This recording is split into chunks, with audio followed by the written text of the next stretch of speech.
ఆకాశవాణి ప్రాంతీయ వార్తలు చదువుతున్నది కనపర్తి రాణి. ముఖ్యాంశాలు. భారత్ 2047 నాటికి అభివృద్ది చెందిన దేశంగా మారాలనే లక్ష్యంతో ముందుకెళ్తోందని ప్రధానమంత్రి నరేంద్ర మోదీ ఉద్ఘాటించారు. భారత నౌకాదళ ఐఎన్ఎస్ సంధాయక్ సర్వే నౌకను విశాఖపట్నంలో కేంద్ర రక్షణ శాఖ మంత్రి రాజ్నాథ్ సింగ్ ఈరోజు జాతికి అంకితం చేయనున్నారు. కేంద్ర సమాచార ప్రసార శాఖ సహాయ మంత్రి డాక్టర్ ఎల్ మురుగన్ ఈరోజు తిరుపతిలో పర్యటించనున్నారు. తెలంగాణ ముఖ్యమంత్రి ఏ రేవంత్ రెడ్డి అధ్యక్షతన రేపు హైదరాబాద్లో మంత్రివర్గ సమావేశం జరగనుంది. విశాఖపట్నం వేదికగా భారత్ ఇంగ్లాండ్ రెండో టెస్టు మ్యాచ్ ఈ ఉదయం ప్రారంభం కానుంది. వార్తల వివరాలు. భారత్ 2047 నాటికి అభివృద్ది చెందిన దేశంగా మారాలనే లక్ష్యంతో ముందుకెళ్తోందని ప్రధానమంత్రి నరేంద్ర మోదీ ఉద్ఘాటించారు. నిన్న ఢిల్లీలోని భారత మండపంలో జరిగిన భారత్ మొబిలిటీ ఎక్స్పో 2024 కార్యక్రమంలో ప్రధానమంత్రి పాల్గొని మాట్లాడుతూ పీఎం గతిశక్తి కార్యక్రమం కింద సమీకృత రవాణాను ప్రోత్సహిస్తున్నట్లు తెలిపారు. 2047 నాటికి భారతదేశాన్ని అభివృద్ది చేయాలనే సంకల్పాన్ని సాకారం చేయడంలో మొబిలిటీ రంగం కీలక పాత్ర పోషిస్తుందని ఆకాంక్షించారు. నేడు భారత ఆర్థిక వ్యవస్థ వేగంగా విస్తరిస్తోందని, ప్రపంచంలోనే మూడో అతిపెద్ద ఆర్థిక వ్యవస్థగా అవతరించనుందని ప్రధానమంత్రి పేర్కొంటూ साथियों, आज का भारत 2047 तक विकसित भारत बनाने के लक्ष्य को लेकर आगे बढ़ रहा है. इस लक्ष्य की प्राप्ति में मोबिलिटी सेक्टर एक बहुत बड़ी भूमिका अदा करने वाला है और मैंने लाल किले से कहा था, मैं आज दोबारा उसका पुनःस्मरण करा रहा हूं. उसमें मेरा एक विजन भी था, मेरा विश्वास भी था और वो विश्वास मेरा अपना नहीं था. 140 करोड़ देशवासियों का सामर्थ्य के कारण वो विश्वास शब्दों में प्रकट हुआ था. కేంద్ర రక్షణ శాఖ మంత్రి రాజ్నాథ్ సింగ్ గత రాత్రి ఆంధ్రప్రదేశ్లోని విశాఖపట్నం చేరుకున్నారు. పర్యటనలో భాగంగా నేవల్ డాక్ యార్డ్లో జరిగే కార్యక్రమంలో ఐఎన్ఎస్ సంధాయక్ యుద్ద నౌకను ఆయన ఈరోజు ప్రారంభించనున్నారు. 110 మీటర్ల పొడవు, సుమారు 3,800 టన్నుల బరువుతో 80% పైగా స్వదేశీ పరిజ్ఞానంతో సంధాయక్ నౌకను రూపొందించారు. హిందూ మహాసముద్ర ప్రాంతంలో జలాలను మ్యాపింగ్ చేయడానికి ఈ నౌక ఎంతగానో దోహదపడుతుందని అధికారులు వెల్లడించారు. కేంద్ర సమాచార ప్రసార శాఖ సహాయ మంత్రి డాక్టర్ ఎల్ మురుగన్ ఈరోజు తిరుపతిలో పర్యటించనున్నారు. తిరుమల శ్రీ వెంకటేశ్వర స్వామి దర్శనానంతరం తిరుపతిలోని ఆకాశవాణి కేంద్రంలో పీఐబీ, ఆకాశవాణి, దూరదర్శన్ ఛానళ్లకు సంబంధించిన ప్రతినిధులతో కేంద్ర మంత్రి సమీక్షా సమావేశంలో పాల్గొంటారు. సచివాలయ వ్యవస్థ ద్వారా అవినీతి రహితంగా ప్రభుత్వ సేవలు ప్రజలకు అందుతున్నాయని ఆంధ్రప్రదేశ్ పర్యాటక శాఖ మంత్రి ఆర్కే రోజా తెలిపారు.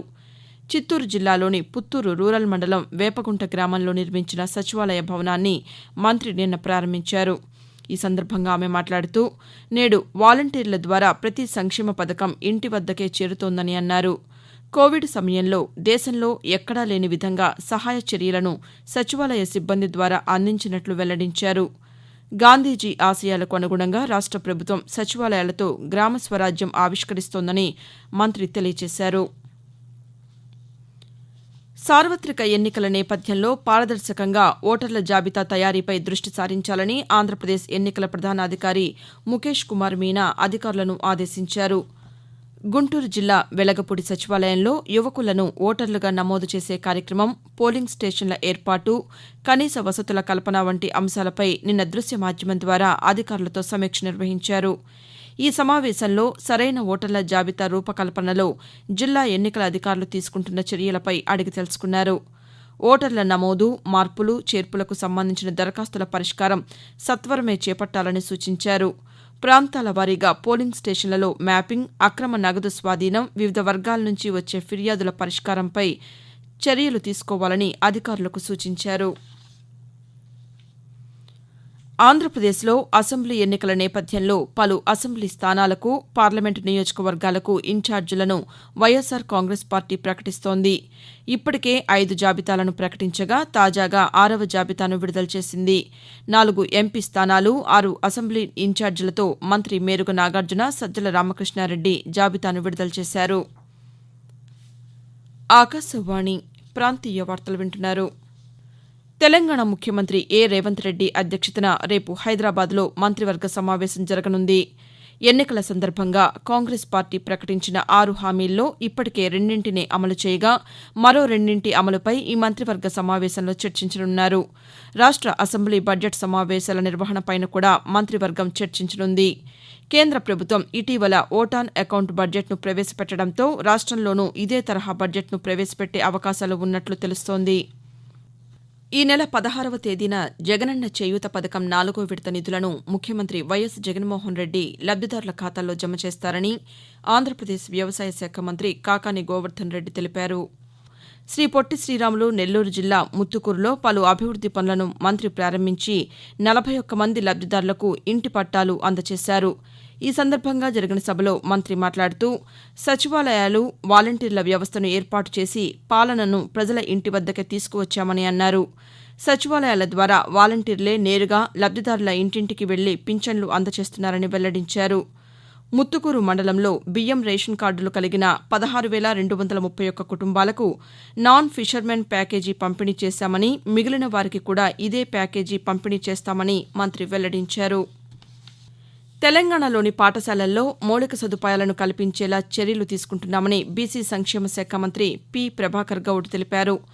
మెదక్ జిల్లా తూప్రాన్లోని తెలంగాణ రాష్ట్ర గురుకుల పాఠశాలను నిన్న మంత్రి ఆకస్మికంగా తనిఖీ చేశారు. గురుకుల పాఠశాలల్లో విద్యార్థులకు అందిస్తున్న బోధన, వసతులపై ఆరా తీశారు. అనంతరం మంత్రి మాట్లాడుతూ తెలంగాణలోని గురుకుల పాఠశాల పనితీరుపై ఆకస్మికంగా తనిఖీ చేయడం జరిగిందని అన్నారు. పాఠశాలలో తమ దృష్టికి వచ్చిన సమస్యలను పరిశీలించి త్వరలో సమస్యలు పరిష్కారం చేస్తామని తెలిపారు. పాఠశాలలోని సమస్యలను ఎప్పటికప్పుడు సమీక్షించాలని అధికారులను ఆదేశించామని ప్రభాకర్ గౌడ్ పేర్కొన్నారు. తిరుమలలో ఈ నెల 15, 16, 17 తేదీల్లో సర్వదర్శనం టైమ్ స్లాట్ టోకెన్లు రద్దు చేయనున్నట్లు తిరుమల తిరుపతి దేవస్థానం కార్యనిర్వహణాధికారి ఏవి ధర్మారెడ్డి తెలిపారు. రథసప్తమి ఏర్పాట్లపై టీటీడీ, పోలీసు అధికారులతో తిరుమలలోని అన్నమయ్య భవన్లో నిన్న సమీక్ష సమావేశం నిర్వహించారు. ఈ సందర్భంగా ఆయన మాట్లాడుతూ తిరుమలకు వచ్చే భక్తులకు ఎలాంటి అసౌకర్యం కలగకుండా అన్ని విభాగాల సిబ్బంది సమన్వయంతో పనిచేయాలని ఆదేశించారు. వాహన సేవలను భక్తులు తిలకించేందుకు వీలుగా ఎస్వీబీసీలో ప్రత్యక్ష ప్రసారం చేస్తామని తెలిపారు. రథసప్తమిని పురస్కరించుకుని ఆర్జిత సేవలు, ప్రత్యేక దర్శనాలను రద్దు చేసినట్లు ఈవో వెల్లడించారు.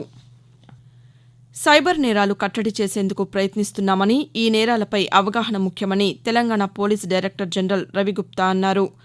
సైబర్ సెక్యూరిటీ బ్యూరో ఆధ్వర్యంలో హైదరాబాద్లోని కమాండ్ కంట్రోల్ సెంటర్లో నిన్న సైబర్ నేరాలపై కార్యశాలను నిర్వహించారు. ఈ సందర్భంగా ఆయన మాట్లాడుతూ ఆన్లైన్ నేరాలు క్రమంగా పెరుగుతున్నాయని, ప్రజల్లో భయాన్ని నింపి సైబర్ నేరగాళ్లు చోరీ చేస్తున్నారని అన్నారు. ఉన్నత చదువులు చదివిన వారు, మధ్యతరగతి ప్రజలు నేరాల బారిన పడుతున్నారని వివరించారు.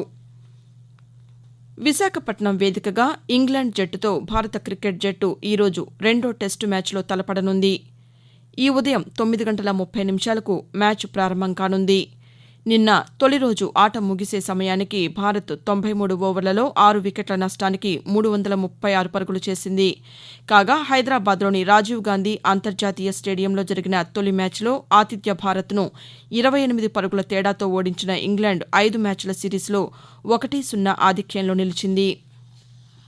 ప్రాంతీయ వార్తలు ముగించే ముందు ముఖ్యాంశాలు మరోసారి. భారత్ 2047 నాటికి అభివృద్ది చెందిన దేశంగా మారాలనే లక్ష్యంతో ముందుకెళ్తోందని ప్రధానమంత్రి నరేంద్ర మోదీ ఉద్ఘాటించారు. భారత నౌకాదళ ఐఎన్ఎస్ సంధాయక్ సర్వే నౌకను విశాఖపట్నంలో కేంద్ర రక్షణ శాఖ మంత్రి రాజ్నాథ్ సింగ్ ఈరోజు జాతికి అంకితం చేయనున్నారు.